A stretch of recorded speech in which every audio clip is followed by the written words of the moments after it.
Hasan was really trying to own Asmongold. He was talking about how Asmongold's viewers will just like peel away. They're just gonna be leaving him. And it's just like some of the biggest cope you could ever imagine. And Asmongold points this out. And I just can't believe Hasan's points are this bad. It's just crazy. I mean, I'll tell you this, right? I mean, ever since Dogtober 7th, Hasan has, it hasn't really been very good for Hasan. Like, the thing is that, I mean, I could pull up Hasan's analytics, and he knows this. Like, I think that he's obviously like, and I get it, right? It's like you're down bad, things aren't going very well, and so you're gonna be defensive. I get it. It happens with everybody. But you know what your analytics are. You know you've been losing followers like crazy ever since the dog thing, right? It's been massive, and you've lost a ton of public social media sentiment. A lot of people are goofing around on you. Someone like myself, and you go, "Oh, Hasan is a socialist, but he dresses nice." Yeah. It also, like, by the way, there's a big difference between dressing nice and then having, like, luxury brand clothes, okay?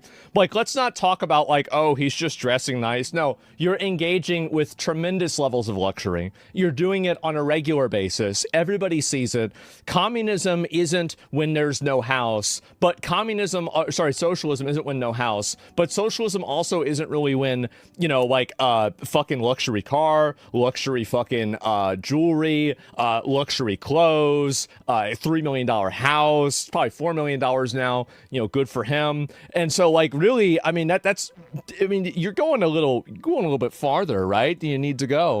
Yeah, and look, not to just be insulting Hasan, I'm only pointing this out because the man himself is like, oh, I dress nice. Man, half the fits I've seen of Hasan are like very expensive clothes, probably thousands of dollars worth for like the full outfit. But like, it doesn't look very nice.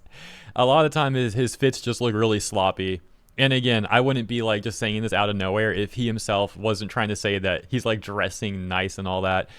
I would say you could probably find someone that actually knows how to dress nice and classy and give them like $150 to a $200 budget, and that person will easily be able to come up with a much nicer and classier looking outfit than what Hasan does with his thousands that he budgets for clothes. And that's probably an understatement. It's thousands, probably tens of thousands, but we're talking about like one fit to be fair. So we'll just say thousands for this one example. And then Asmongold is saying, and something I've talked about plenty already, sorry to be the broken record, but yeah, it's crazy that Hasan and his defenders will try and say things like, oh, socialism is when you don't partake in society. And, they'll make some really just pathetic attempt at making a counter argument when people bring up how Hasan lives this extremely lavish lifestyle, despite how he constantly talks about how he's very anti-capitalist.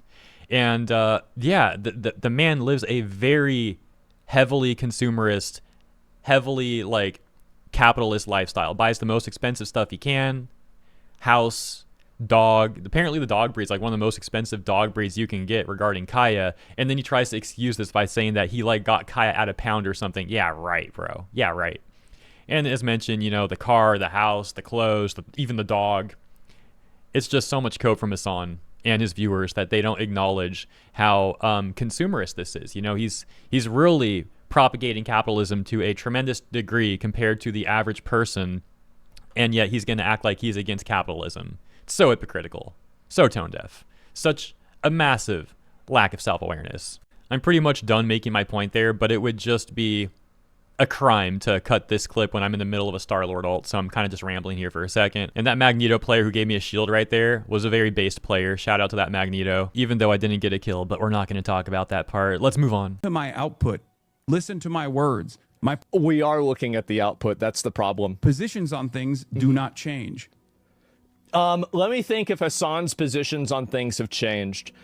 He used to say the word retard, and now he's in his virtue signal phase again where he's not saying it. He's going to start saying it again, and then he'll probably not start saying it after that based off of kind of what his audience is saying.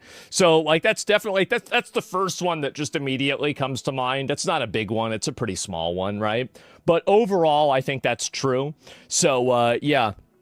First he was white, yeah, and also Hasan, he selectively decides what his identity is. Like, am I a white person? Well, in China, I'm a white person, but in America, I'm not. That's one of the funniest Hasan things right there. When he was in China and started suddenly referring to himself as like, oh yeah, you know, I get it. I'm a white guy in China. I understand. He's just like trying to excuse like whatever was going on when they were looking at his phone or whatever. And he kept referring to himself as white out of nowhere all of a sudden.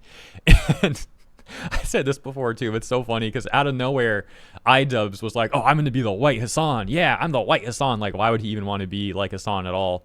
But yeah, that was iDubbz's thing, calling himself the white Hasan. Then out of nowhere, Hasan's like, "Oh, I'm the white Hasan." And iDubbz is just like crying in the corner. So CNN dropped a brief profile on Hasan Piker, saying things like, "Strategists and pundits look to him to understand how liberals might win over young men." And as Democrats set out to find a Joe Rogan of the left, Piker, with his cutting jawline, serious protein intake, and empathy for immigrants and trans people came up again and again.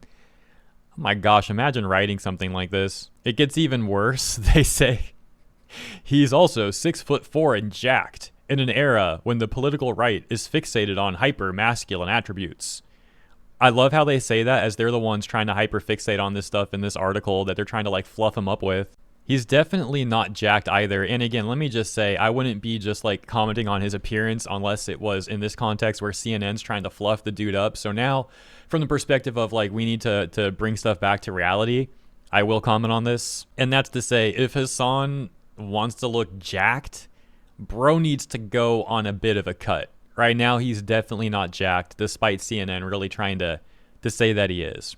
But hey, I'm not really like into bodybuilding. I don't really care, you know, if someone's jacked or not. Again, this is just what CNN's saying that I'm kind of refuting here a little bit. My approach to lifting is more functional. I value the sleeper build more, especially because I do Muay Thai, so I really can't put on weight. I'd rather like not, you know, I'd rather get the most out of my body at the weight class that I can. For example, I usually float around 150 pounds, but I deadlift pretty easily 3 plates on each side. So 6 plates total plus the bar. We're talking about 315 pounds. For 1 rep max, like conventional deadlift, I can get around like 350. If we're talking about like the trap cage setup instead, you can push that up to like 375, 385-ish. Now, this is actually not that great because at the beginning of this year, it was looking like I was pretty dang set to hit a 400 pound 1 rep max conventional deadlift. But I had a number of injuries that set me back just months and months, bro. First, it was my wrist, had a wrist injury. Then I had a lower back injury. And then I had an injury in my left knee. Thankfully, none of them were like serious enough that I needed to get surgery or anything. And I didn't even go to the doctor for any of this. I probably should have, but I didn't. And, you know, I was able to recover. But it's like when I was done with the wrist problem, then I had a lower back problem. And then I had a knee problem because I began running more often and I wasn't conditioned enough for running. The lower back thing is because I was deadlifting like a 1 rep max, and then the next day I did Muay Thai sparring, and I have a specific sweep I like to use that really involves a lot of like lower back thrusting, so to speak. And there's one dude I was sparring was like 100 pounds more than me, and I swept him twice with this sweep, but I really had to put my lower back in it, and my back was already stressed out from the deadlifts the day before. So yeah, I've been having it like a lower back problem for months ever since then. But this is all to say, like, I'm disappointed that I didn't end up getting the 400-pound deadlift that I was really on track to get and set to get this year. But, you know, you get setbacks. It is what it is. I'm just glad I didn't need surgery, as mentioned, and I was able to keep training for the most part. I've had to make some adjustments, but, you know, really not that bad all considered. Now, I apologize for rambling a bit there. I know it's kind of off topic. To be quite frank, the last, 4 or 5 videos I made were all under 3 minutes long, so I'm kind of enjoying making a longer video right now. And also, this is a topic I'm pretty passionate about, and it's just pathetic seeing CNN just so desperately try and prop this dude up in the way they are. And it's obvious why they're doing this. It's something we've also discussed before, which is how these people that ideologically align with Hasan are very desperate to try and prop him up, because you can see dozens, if not hundreds, of Reddit posts, not even talking about the responses, including responses were well into the thousands, but I'm talking about just like the like initial posts, right? Like the OPs, dozens, if not hundreds of them, all worried about young men trending away from their side and going the other direction. And they've been trying to find a way to remedy this issue of theirs for years, and nothing's working. And the one person that they keep turning to be their champion on this issue is Hasan. And we've seen numerous fluff pieces from the mainstream media trying to prop him up as this masculine champion, hoping that that's going to help them on this issue and get more young men to agree with Hasan's politics and their politics. But alas, it's not really working out so well. This is part of why they were so desperate to defend him on the Kaya situation. They spent years trying to build him up as this masculine guy, and then it comes out, oh, the dude who hurts animals, that's your champion of masculinity? And it completely shatters the entire narrative, even though the narrative really was like failing anyways. But I digress. You know, they were desperately hanging on to it. They still are, as we see CNN right now, so to speak, you know, coming out with this new article. But that's why all of these people who ideologically agree with him were also willing to ignore the animal abuse, which is pathetic. Oh, we'll ignore the animal abuse because we need Hasan that badly. I mean, that in and of itself is just so telling. Anyways, that's about all I got to say on this topic. Once again, fun making a longer video this time. Hope you enjoyed. Thank you for tuning in, and I'll see you in the next one.